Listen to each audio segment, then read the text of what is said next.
Hey, what's up? It's your girl Nique, and you're tuned in to Nique at Night. And tonight I'm going to be giving you the night scoop. Now, before I give you the night scoop, I want to remind you that I do have a website called www.niqueatnight.com. And on my website, I sell pajamas, lingerie, adult goodies, and I have stuff for men and women to enjoy.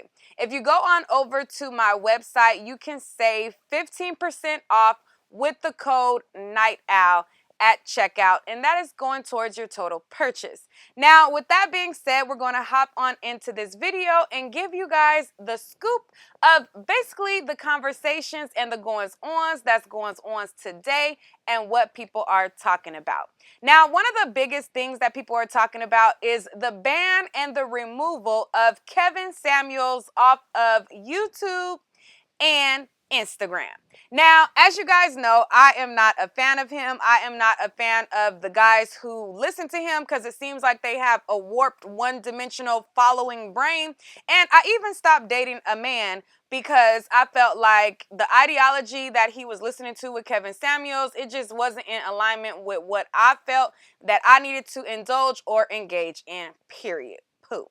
But as far as banning him off of social media, I don't know if it's that deep. Now, there has been a petition, like I'm saying, and it's calling for the signatures and people to, basically get him off the platform because they feel like he is spreading a message that does not go well with, women's safety, etc., etc. Now, do I feel like a lot of knuckleheads don't have a brain and they listen to this ideology and they can't think for themselves and it causes a lot of divisiveness? Yes. But do I feel like he is free to do as he pleases on his platform? Also, yes. I don't know if it goes to that level, but I'm going to bring you guys up to speed on this petition that has amassed over 9,000 signatures. And I always see these petitions, but I'm like, do these petitions ever result? Is there ever been a time where it's like, okay, well, we got this many signatures, so now, it's official, like what we want to be done is done. Like, what is the end result of these petitions? I just really want to know that real quick. But anyways, let me share the petition with you guys and get your take on it. So on the petition, as you can see, 9,253 people have signed it, and they're going for a goal of 10,000. It is for the removal of Kevin Samuels from YouTube and Instagram, and in the caption, it reads as follows. It says, with the rise in violence against women, specifically African American women, YouTuber Kevin Samuels has galvanized a community of men of all races and nationalities in the outspoken hatred of women. Removing this voice of divisive vitriol will allow women to feel safer not only in public spaces but online communities as well. Freedom of speech is a constitutional right for each of us. However, when that speech is loaded with thoughts and threats of violence towards women, manipulation of young women, and even fantasies of death to women, that freedom of speech becomes a prison for all people those thoughts and desires are intended to isolate.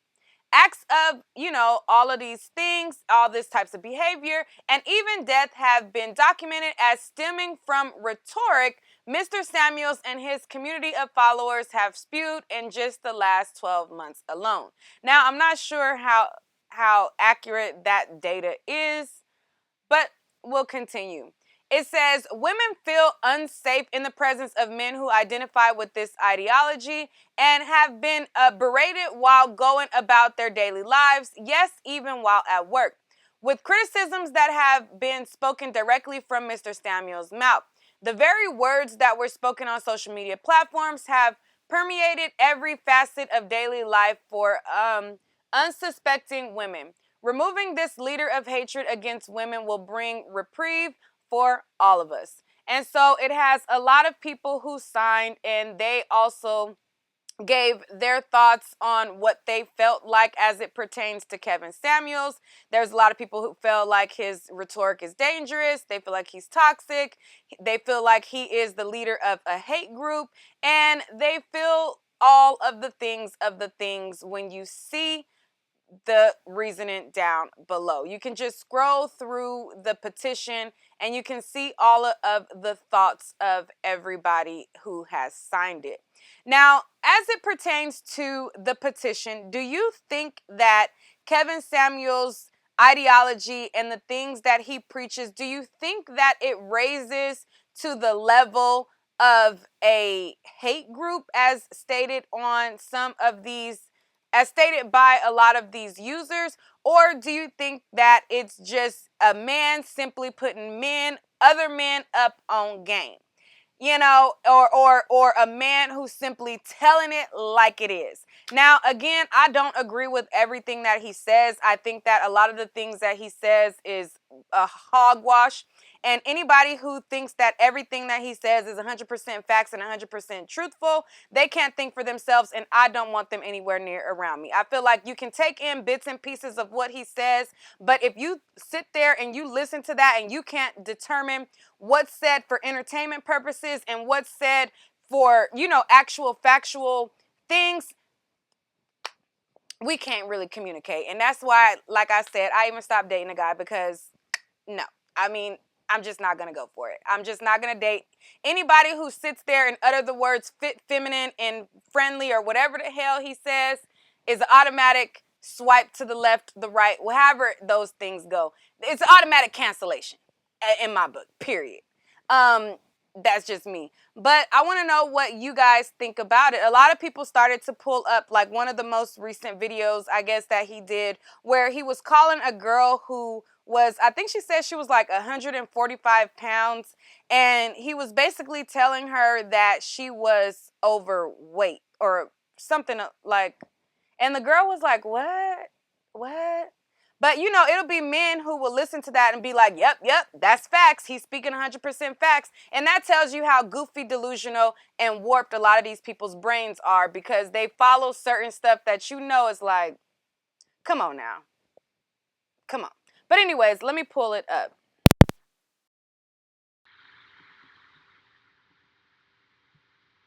145 pounds? 5 feet? You said you're 145 pounds? Yes, I work out. Uh-huh. I'm going to just go ahead. Okay. That's good. He's looking at her like, 145 pounds?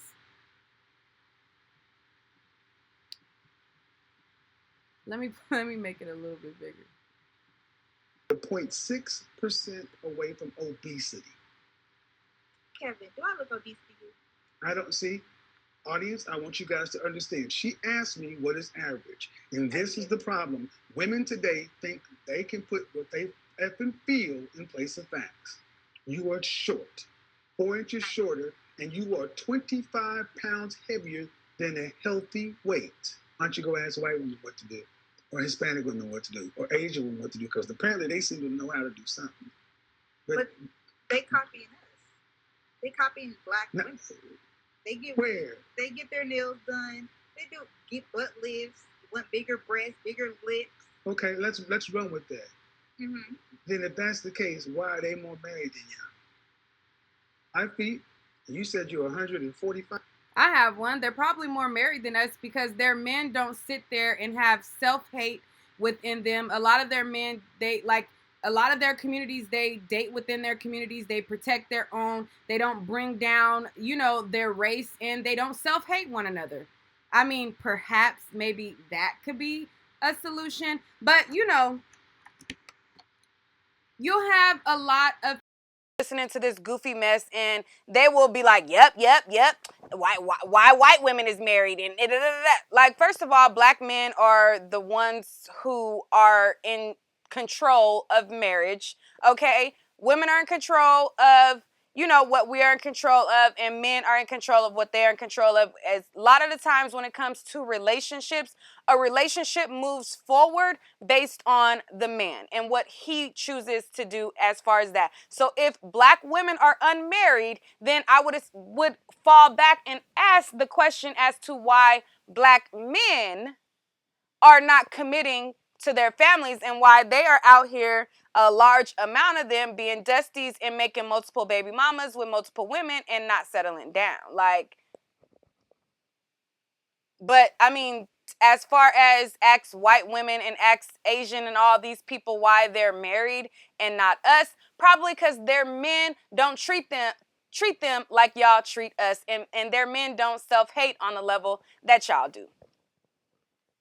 But, if it, as far as removing him completely from the platform, like I said, I don't know that it rises to that level. I mean, he speaks to an audience, and, a lot of goofy men eat it up, and that's just what it is. I just feel like us as women just don't date these goof troops that follow this ideology. If they feel like we are less than as black women, or we deserving of less, and we, this and that, they should just date each other, instead of dying alone. Because that's just what's going to happen. They always say women going to die alone and we going to die alone. Well, if y'all not with us, then who you dating?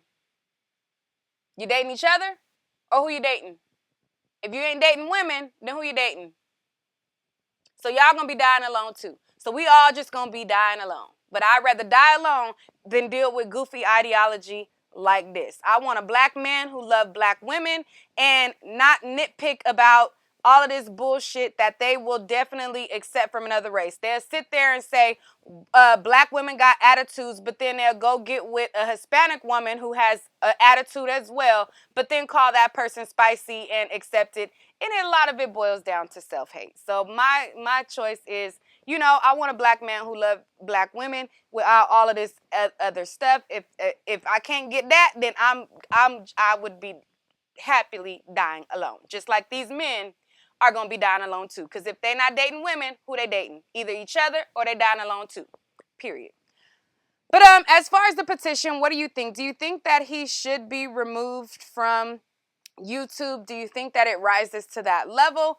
Let me know what you guys think down below. Moving on.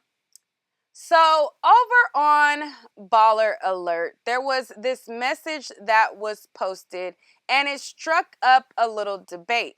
So it's a text thread between a mom and her baby's father, and it appears that, she has a child with him and then also has a child with somebody else, and the father decided to pick up the child that he has with her and leave the other one behind. The text message reads, "Hey, did you pick up little Jay from school? Question mark." He says, "Yeah, dropping him home right now." The mom says, "Why didn't you get Howard at the same time?" The father says, "Howard isn't my son. I just wanted to give my son a ride in my new car." The mom says, "You can't pick up little Jay and leave his brother behind. Yo, that's selfish to the kids." The father says, "Listen, let me get my father/son time with giving my son a ride." Now, the goofy guys that probably are commenting already for the Kevin Samuels thing, they'll probably agree with this goofiness, but let me tell you my thoughts on it.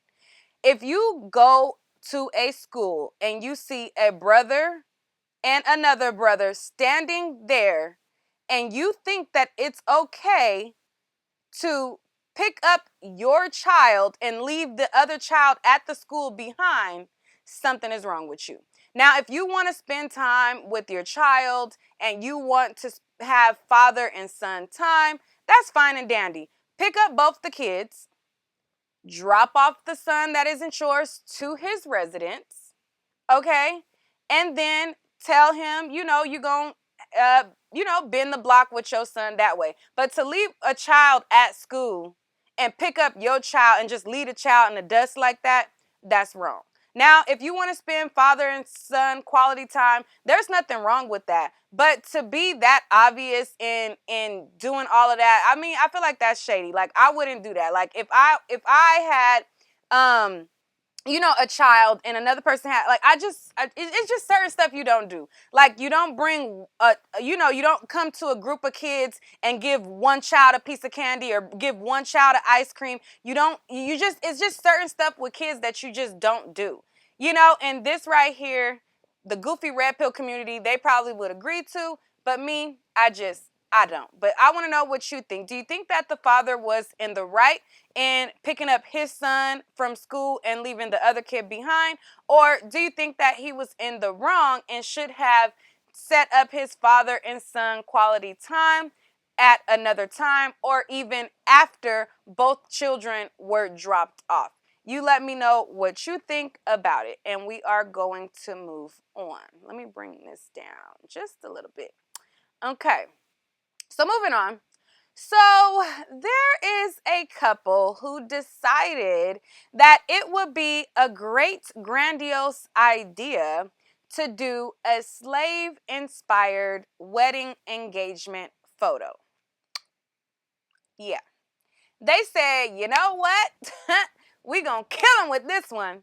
And they decided to bring out the shackles, go to the plantation fields, and carry out this photo shoot of this woman being his savior, and I guess rescuing him from the shackles of slavery.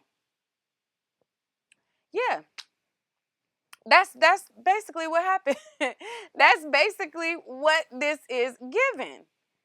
Now I'm gonna bring this up for y'all so y'all could get into this mess. I posted this on my Instagram at Nique at Nite _, and I post a lot of stuff that I don't post here. So definitely make sure you follow me there. But I'm going to read what they wrote. I guess this was their theme and their idea behind it. So in the caption it says, 1842. Days passed and everything changed. Our love got stronger and stronger. He was no longer a slave. He's part of the family. Part 2 of the pre-wedding session. And the cycle of photos, it goes from him being a slave, and then it ends at this photo right here where he somehow is no longer a slave anymore, and like now they are blissed because she saved him from the shackles of slavery. I'm gonna swipe through the photos so y'all could see them. So, you know, he's in the fields, you know, she's approaching, he's got his shackles on, you know, he sees her, you know, he might as well kiss her feet at this moment. He's kissing her hands with the shackles on. And then, you know, they are smiling at one another, and then they end up here where now suddenly days have passed and everything's changed and their love has gotten stronger and stronger. He's no longer a slave and blah, blah, blah, blah, blah, blah, blah, blah, blah, blah. Now, when I seen this, I just felt like this was if doing anything for attention and to go viral was a person. I feel like people these days, they intentionally do stuff for shock value just to go viral and get attention. And the crave for attention as it pertains to social media in the time that we are in is very sick, and it's just, it be going too far. Now, another person who is under fire for, you know, doing a theme like this is group members of the group Armand and Trey. They did a song with YMW Melly, and in that video, they decided that slavery was going to be the theme of their music video. Okay?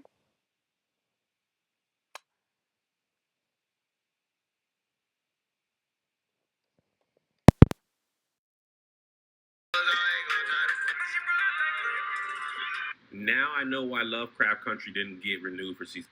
All right, wait, let me bring it back. I never thought I'd have to say this, but slavery is not a creative choice for a music video. It's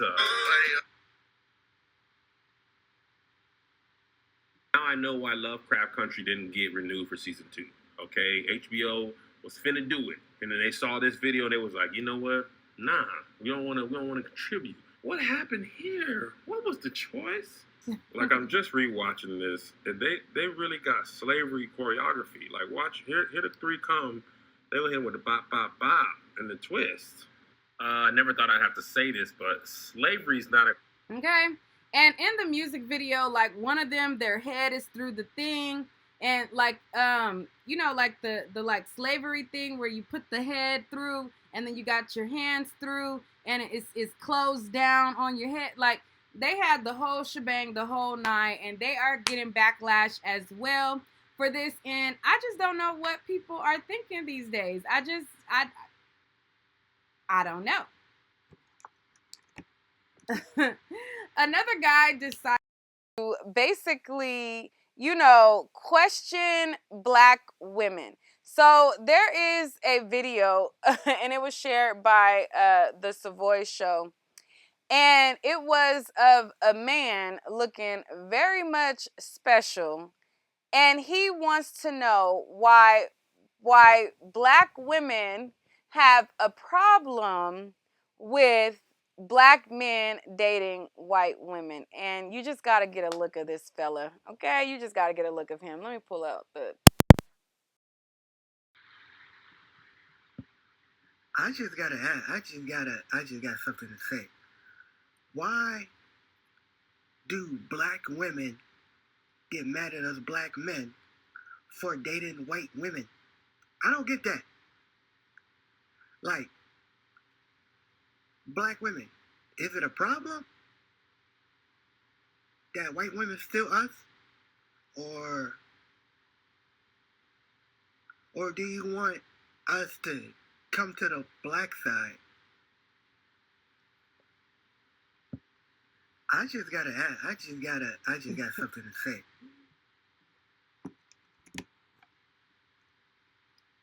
I looked at I was like, who's going to tell him? I wanted to cue up the Waiting to Exhale when she was like, they could have your raggedy. Like, who's gonna tell him? Anyways, moving on.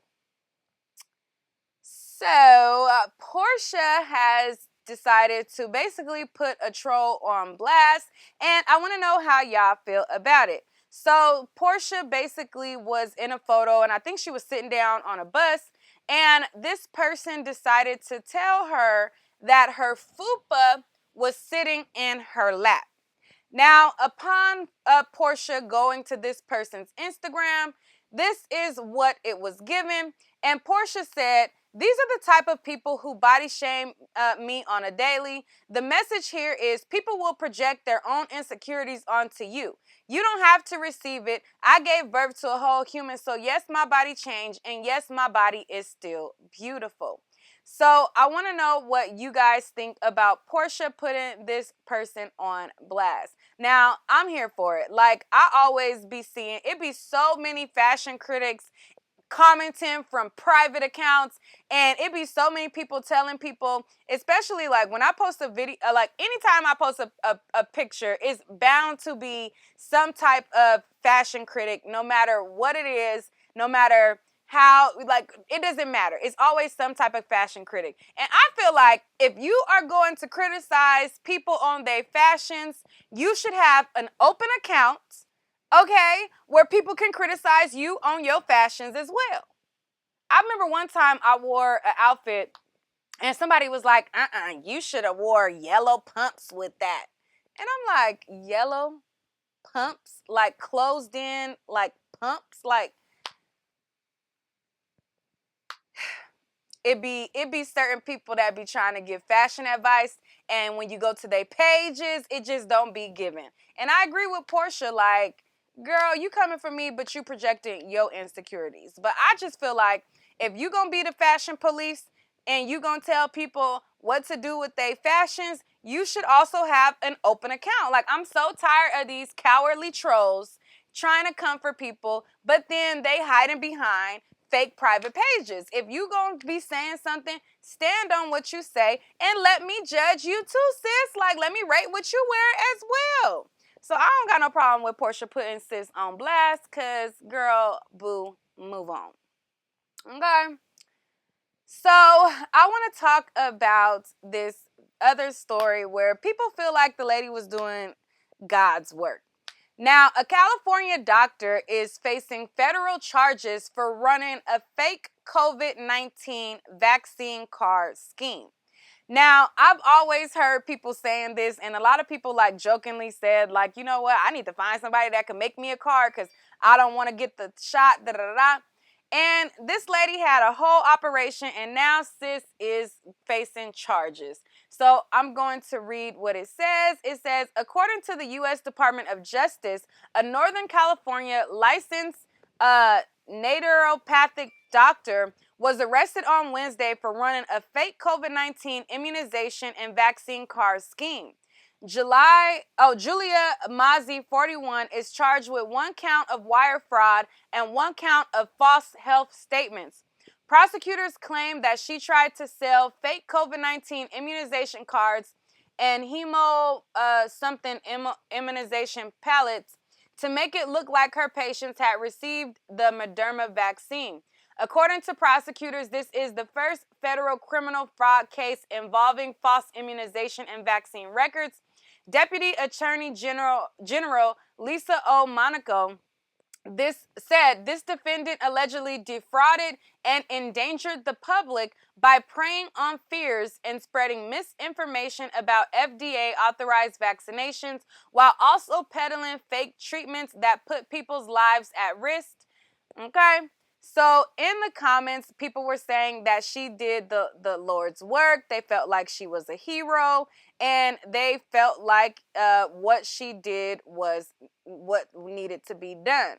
Now, I want to know what you guys think. Let me open up this a little bit more so that y'all can see what the comments say. Let me zoom on into the comments. Okay, so here is the comments right here. And as you can see, people are saying, you know, she's innocent. People are saying this lady did God work. Somebody's saying she's a hero, but she got caught. They snitched on my good sis. Someone else says all those years of medical school and student loans, and this is how you blow your career.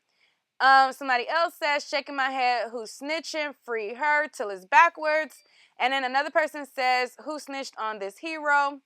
Another person said, I needed one, free the homie. And then somebody else says, ish, who effed up the doc's operation? Why she do wire transfers? Should have been all cash. And then somebody else said, does she have any more left? Yada, yada, yada. So I want to know what you guys think. What do you guys think about her basically having this operation where she was peddling fake vaccines? I want to know what y'all think about it down below. Okay? So, I guess we can end this night scoop there. I just kind of wanted to bring a couple of stories and let you guys in on some of the buzz that's going on around town. Let me know what you guys think about the Kevin Samuels situation. What do you guys think about the Slave photo shoot, the music video inspired Slave music video, the father who decided to pick up one son, not the other, and let me know what you think about it all. But in the meantime, make sure you are visiting my website at www.niqueatnight.com and putting in the code NIGHTOUT for 15% off of your total purchase. I would appreciate it a lot. I have a lot of new goodies on there, and let me know how you are enjoying the night scoop. Do y'all think that I should do it like every other day? I keep on going back and forth on how I want to do this nightly scoop because I'm just thinking like, should it be Monday through Thursday like I have right here? Or should it be like Monday, Wednesday, Friday so I could like, you know, pile more stories in? Or should it be, you know, like, y'all let me know what y'all think because I'm still also going to be breaking down like when there's tragedies, when there's viral stories outside of this. And I don't want to focus so much on celebrities, you know, on my outside of this content. So when I do these nightly scoops, it's kind of to tell you what's going on with celebrities, what's going on, you know, what's the chatter.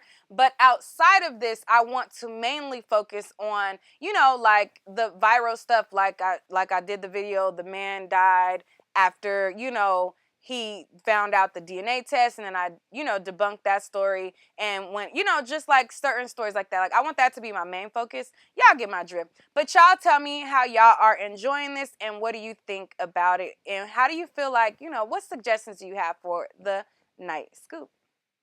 Visit my website, www.niqueatnight.com, and I'll see y'all on the next one. Peace.